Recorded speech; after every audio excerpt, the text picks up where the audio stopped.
Efecan, Güneydoğu Familya.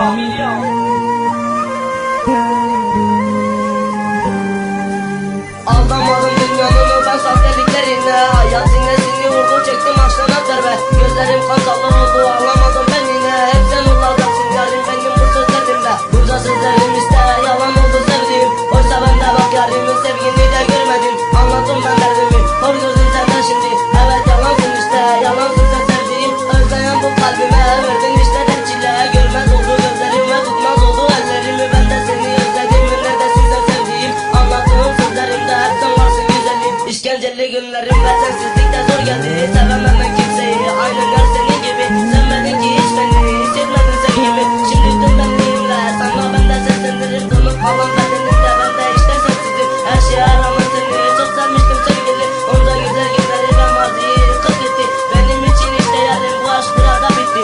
Elimde defterim ve yazıyor bu ellerim. Yokluğuna sevgilim, irademi kaybettim. Sensiz sokaklarda tek başıma gezindim. Yeter değil mi sence çektiklerim? Bedenin benden uzak, bana kalan resmin. Kalbimde yazıyor senin güzelim ismin. Korkma artık bitti sana olan nefretim. Gel bak hayalini gözlerime çizdim. Olmadı bitti sandın her şeyi. Tanımamışsın gülüm sen bu serseriyi. Bırakma peşini ve de o ellerini. Yapmacık değil ki sana olan sevgi. Gitmek mümkün olsa gitsem uzaklara. Sevmesem seni yaksam yüreğimi. Savursam küllerimi dağlara denizlere. Yeşerildi küllerim sana olan sevgimle. Sana olan sevgim bitmeyecek asla. Hayat şimdi akışta hepsi zamanla. Kelimeyi taktım yalan olan dünyaya. Noktayı kuramam öyle bir aşka. Önümde uzunca yıllarım varmış. Bedenim küçükken yaraları almış. Unutmadan bir de sahteliğe kalmış. Hayatım lanet cilvesine aldanmış.